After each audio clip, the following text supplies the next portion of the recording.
All right, ready to jump in. We're taking a deep dive today Yeah, let's do it. into Emerald Finance Limited. Okay. They're really making a name for themselves in India's financial scene. Definitely a company to watch. And we've got their Q3 FY25 investor call transcript. Oh, hot off the press. Yeah, so we're going to break down exactly what's got everyone buzzing. Right? It's their big bet on earned wage access, or EWA for short. Right. EWA? Think of it like an early paycheck, Uh-huh. but without those crazy fees. Okay. Interesting. We'll break it all down, how it works, Yeah. why investors are predicting like huge jumps in profit for this company, Got it. and how EWA fits into their whole strategy. Mm-hmm. They've also got their hands in some other things too, MSME loans, Okay. personal loans, even gift cards. It's a really fascinating mix. Wow. That's a lot. Yeah, so first things first, how did Emerald perform this quarter?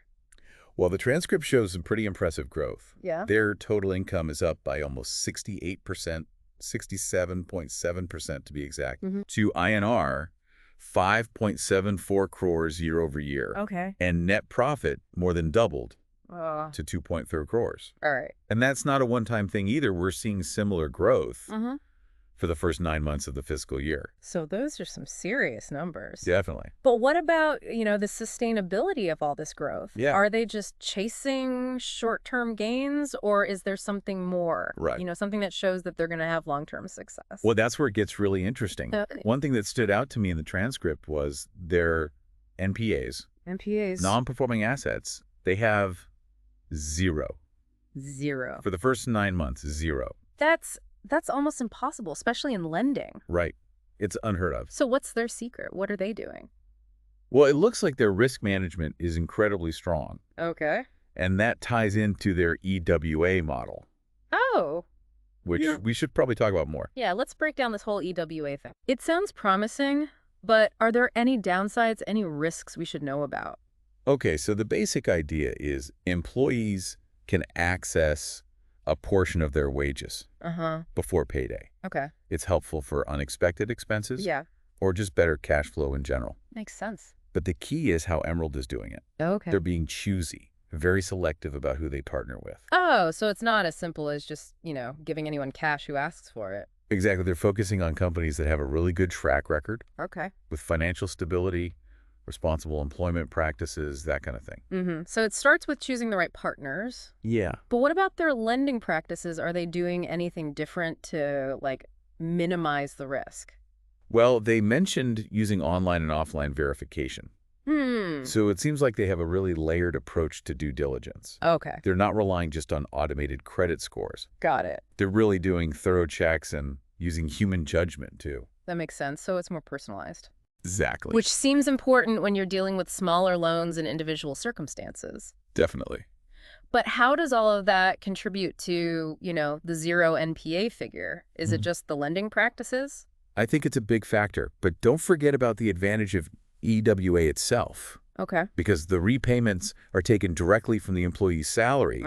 The risk of someone not paying is way lower. Right, yeah. Compared to a traditional loan. Like a built-in safety net. Exactly. So by being careful about who they partner with, Yeah. having that robust verification process, and the EWA model itself, they've created this incredibly low-risk environment. It's working for them. Yeah, it really is, and that's probably why they're so confident about EWA's growth potential. Yeah, they're aiming for INR 2 crores Whoa! in monthly disbursements by March 2025. Okay. And then a big jump to 15 crores by March 2026. Those are some ambitious targets. Very ambitious. What makes them think they can hit those numbers? Well, they mentioned a few factors. Okay. One is the low competition right now. Oh, so they're kind of the first ones doing this in India. Yeah, they're a first mover in the EWA space. So they're taking advantage of being early to the game. Exactly. But wouldn't that attract more competition? How do they plan to stay ahead? Well, that's where their unique position comes in. Okay. They are both the lender and the technology provider. Ah, that's interesting. So they have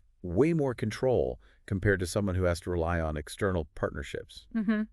Makes sense. They can adapt quickly, innovate. Smart strategy. So it's not just about offering EWA. It's about building a whole platform, a system that supports this vision. Absolutely. But even with all that, even with a great product and low competition, reaching those targets is going to require getting a lot of customers. Right. What's their plan there? They're going all out, using direct sales teams, Right. partnering with HRMS firms. To reach more people. Exactly. And they're even organizing events in communities to build awareness. Wow, so they're really hitting it from all sides. Definitely. Direct sales for the personal touch, Mm-hmm. HRMS partnerships for scale, Uh-huh. and community outreach to build that trust and recognition. It's a good plan. Yeah, it sounds like they're covering all the bases. They are. Okay, so we get how EWA works, Yeah. why Emerald is so confident about it, and how they're managing the risks. Right. But what about the specifics? What's the average loan size? Oh, good question. And what are they charging? So the transcript mentions an average loan size of about INR 18,000 to 20,000, Okay. a relatively small amount. Yeah. And for fees, it's 1.5% to 2%. That sounds pretty reasonable, Definitely. especially compared to those predatory payday loan places. Oh, yeah, huge difference. But there's something else interesting about their strategy. What's that? They're adding gift cards and vouchers into the EWA program. Oh, wow. Yeah, I thought that was really interesting. They see it as a potential source of revenue down the line. How does that work? So instead of just getting cash, Yeah. employees could get a gift card for a place they use often. Right. And that can help with budgeting, Sure. maybe even get them some extra discounts or rewards. Oh, interesting. So it's a win-win, adds value for the employees and the companies. Yeah, I see. It's a smart way to stand out. It is. And it opens up new partnerships and revenue streams for Emerald. Definitely. So they're thinking creatively, looking for ways to expand what EWA can do. But EWA isn't the only thing they're doing, right? No, of course not. What about those other things we talked about, like their MSME loan portfolio? Right, that's a good point. Right. So their MSME loan book is at INR 63 crores right now. Okay. It's a more established part of their business, and they're being cautious about how fast they grow it. Makes sense with their, perfect track record with NPAs. Right. They get the whole prudent lending thing. They do. Even when they're trying to grow. Yeah. But is there anything that makes their approach to MSME lending different? Well, they really emphasize understanding the needs and challenges Okay. of MSMEs in India specifically. So they're not just offering, generic loan products. Nope, they're tailoring solutions Interesting. to fit the cash flow and how those businesses actually work. So it's more about building relationships. Yeah. Really understanding each business. Exactly. Not just looking at the number. It's a much more hands-on approach. Which fits their whole responsible lending thing. Totally. And speaking of understanding nuances, they mentioned personal loans, Yeah. small ticket ones. Right. What's the strategy there?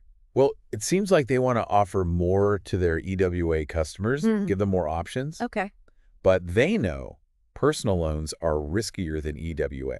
Oh, right. Because with EWA, it's coming straight out of their paycheck. Exactly. That safety net isn't there with personal loans. So how do they manage that risk? They're going to be super strict about who qualifies Okay. and really do their homework before lending the money. So again, responsible lending is key. It's a theme for sure. Not just growth at all costs. Nope. They're really thinking it through. Always.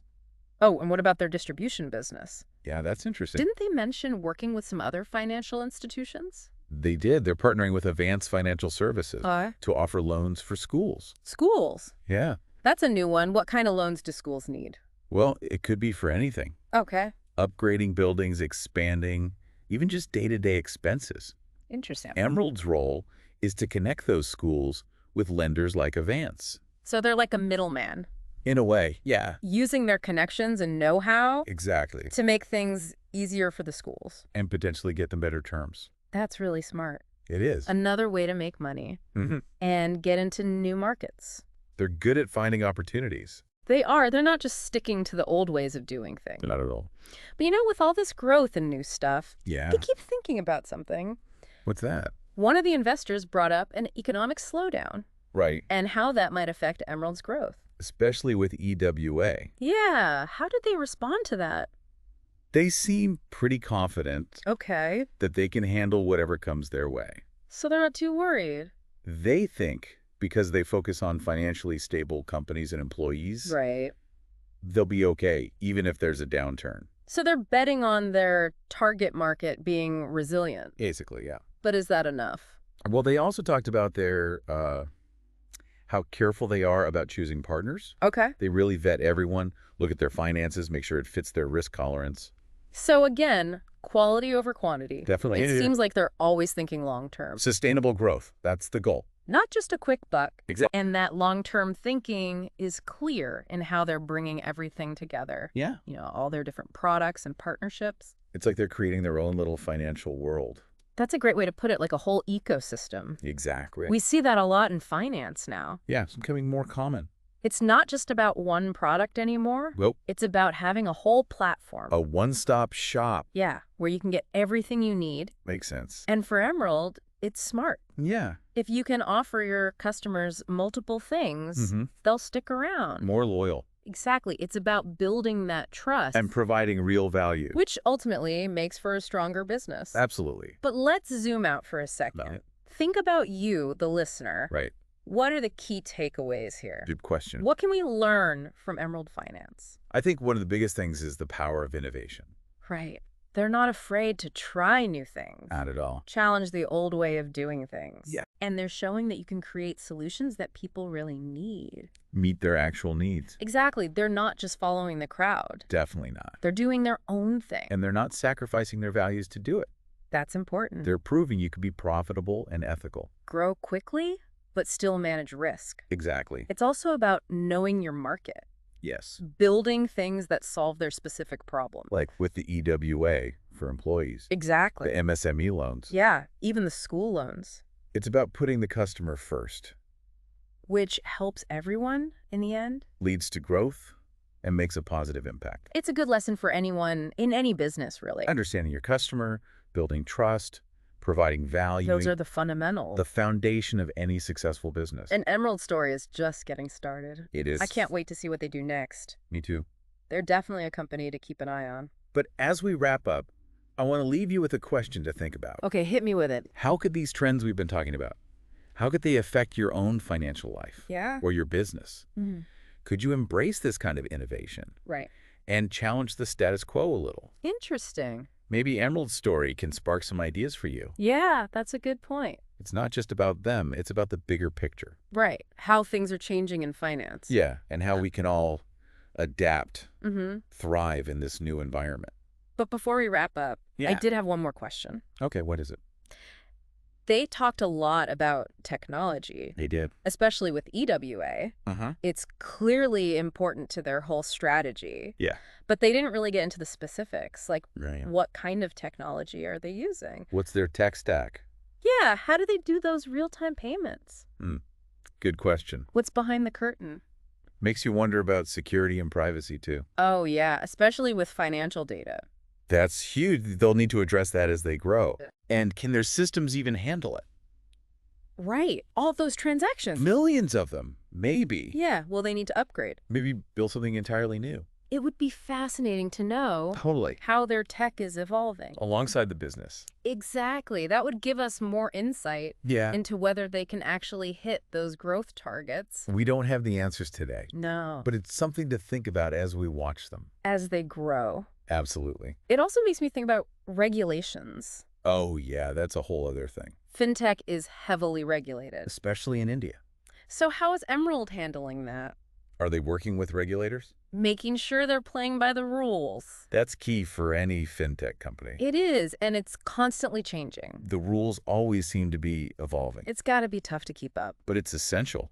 Builds trust. And ensures they're around for the long haul. Exactly. But it sounds like they're on top of it, though. Yeah, with their focus on responsibility and risk management. Right, it's a good sign. Definitely something to keep an eye on, though. As the industry keeps growing and changing. It's a dynamic space. And only the companies who can navigate it will succeed. The ones who can adapt. Well, this deep dive has given us a lot to think about. It has. Emerald Finance is really pushing boundaries. They are. Changing things up in India. They're not afraid to be different. And they're doing it responsibly. Yeah, focusing on the customer. Creating real value. It's an inspiring story. And I'm excited to see what they do next. Me too. So for our listener, we hope this deep dive has Spark some ideas. Got you thinking about the future of finance. Because it's changing rapidly. And the key is to stay informed. Keep learning. Keep asking questions. Never stop exploring. There's always something new to discover. Absolutely. So until our next deep dive, Stay curious. stay curious.